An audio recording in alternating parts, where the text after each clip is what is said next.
Republic day రోజున మాంసం మందు వంటివి విక్రయించవద్దు. అలా అమ్మకాలు జరిపినా కొనుగోలు చేసినా కఠిన శిక్షలు ఉంటాయి. ఇది దేశమంతా పాటించే అంశం. కానీ కడప జిల్లా జమ్మలమడుగులో ఇందుకు విరుద్ధంగా జరుగుతుంది. గణతంత్ర దినోత్సవం వేల జిల్లాల్లో అయితే ఎక్కడ చూసినా విచ్చలవిడిగా బిర్యానీ, బీర్లు విక్రయాలు జరుగుతున్నాయి. పట్టణంలోని ప్రధాన రహదారుల వద్ద ఉన్న హోటల్స్ సిబ్బంది జోరుగా బిర్యానీ, ఆల్కహాల్స్ ను అమ్ముతున్నారు.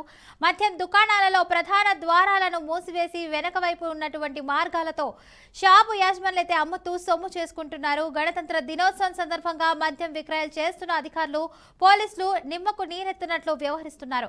అంతేనా, ఎక్సైజ్ సిఐ మద్యం షాపుల యాజమాన్యులతో అయితే వాటాలు మాట్లాడుకుంటున్నట్లు కూడా స్థానికులు ఆరోపిస్తున్నారు. రైట్గా ఇదే అంశానికి సంబంధించి పూర్తి సమాచారాన్ని మా ప్రతినిధి కృష్ణ అయితే అందిస్తారు. కృష్ణ, చెప్పండి, అప్డేట్స్ ఏంటి దీనికి సంబంధించి? Thank you Fatima. ఏదైతే కడప జిల్లాలోని జమ్మలమడుగులో అయితే రిపబ్లిక్ డే కూడా అనుకోకుండా విచ్చలవిడిగా బీర్లు, బిర్యానీలు, మందు అమ్మడం అనేది చాలా ఆశ్చర్యకరంగా ఉంది అనుకోవచ్చు. అయితే దేశమంతా ఒకవైపు రిపబ్లిక్ డే ఒక పండగలాగా చేసుకుంటే అయితే జమ్మలమడుగులో మాత్రము ఈ యొక్క పండగ వాతావరణం ఏమాత్రము కనిపించలేదు. అయితే మొత్తానికి చూస్తే ఏదైతే విచ్చలవిడిగా బీర్లు కావచ్చు, మందు కావచ్చు, మద్యం పూర్తి స్థాయి అయితే అక్కడైతే విచ్చలవిడిగా అమ్ముకున్న విజువల్స్ లో మనం చూసాము. అదే విధంగా హోటల్స్ లో అయితే బిర్యానీలు, చికెన్ బిర్యానీలు అంటూ, మటన్ బిర్యానీలు అంటూ విచ్చలవిడిగా కూడా అమ్ముకోవడం కూడా మనం చూసాము.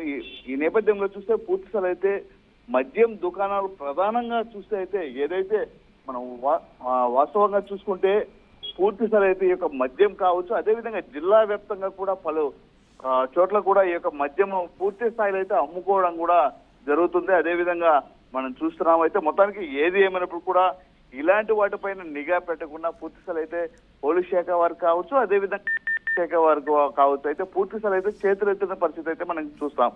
అయితే మొత్తానికి ఈ రోజు అంటే అనగా గణతంత్ర దినోత్సవం అనేది వాళ్ళకి అది ఇది కాదా అనేసి కూడా పూర్తి స్థాయి అయితే ప్రజలైతే ఆరోపణలు చేస్తున్నారు. అయితే మరోవైపు అయితే పూర్తి స్థాయి అయితే విమర్శలు దారితీస్తున్న పరిస్థితి అయితే కనిపిస్తుంది. అయితే మొత్తానికి ఏది ఏమైనప్పుడు కూడా ఇప్పుడే మనం చూసాము, జమ్మలమడుగులో ఏదైతే మద్యం షాపులు విచ్చలవిడిగా అమ్ముకోవడం కావచ్చు, అదేవిధంగా హోటల్స్లలో బిర్యానీలు అమ్ముకోవడము ఏంటి ఇది అనేసి సమాజం ఏమైపోతుంది అనేసి కూడా అర్థం కాని పరిస్థితి అయితే మనకు కనిపిస్తుంది. అయితే మొత్తానికి ఏది ఏమైనప్పుడు కూడా ఇలాంటి గణతంత్ర దినోత్సవం రోజు ఇలాంటి అగత్యాలకి ఎవరైతే పాల్పడతారో వారిపైన కూడా ఎక్సైజ్ శాఖ వారు కావచ్చు, అదేవిధంగా ఫుడ్ సేఫ్టీ అధికారులు కావచ్చు, పోలీస్ శాఖ వారు కావచ్చు, పూర్తి స్థాయి అయితే వారిపైన చర్యలు తీసుకోవాలి. అదేవిధంగా పూర్తి స్థాయి అయితే వారిపైన క్రిమినల్ కేసు కూడా పెట్టే విధంగా అయితే చేయాలని కూడా పూర్తి స్థాయి తెలుస్తుంది. అయితే మొత్తానికి ఏదేమైనప్పుడు కూడా ఇలాంటి పట్టించుకోకుండా ఈరోజు చూస్తే గణతంత్ర దినోత్సవం రోజు అంటే రిపబ్లిక్ డే దేశవ్యాప్తంగా కూడా ఈ యొక్క పండగ వాతావరణము చేసుకుంటా అంటే మన కడప జిల్లాలో ఈ దౌర్భాగ్యం చూస్తే పూర్తి స్థాయి అయితే మనకు కనిపిస్తుంది పాతిమ. అయితే మొత్తానికి ఏది ఏమైనప్పుడు కూడా ఈ ఎక్సైజ్ శాఖ వారు కావచ్చు, అదేవిధంగా పోలీస్ శాఖ వారు కావచ్చు, ఇలాంటి వాటిపైన చర్య తీసుకుంటారా తీసుకోరా అనేది కూడా వేచి ఉండాల్సిన పరిస్థితి అయితే ఎంతైనా ఉందనుకోవచ్చు Fatima. Right, thank you Krishna for the update.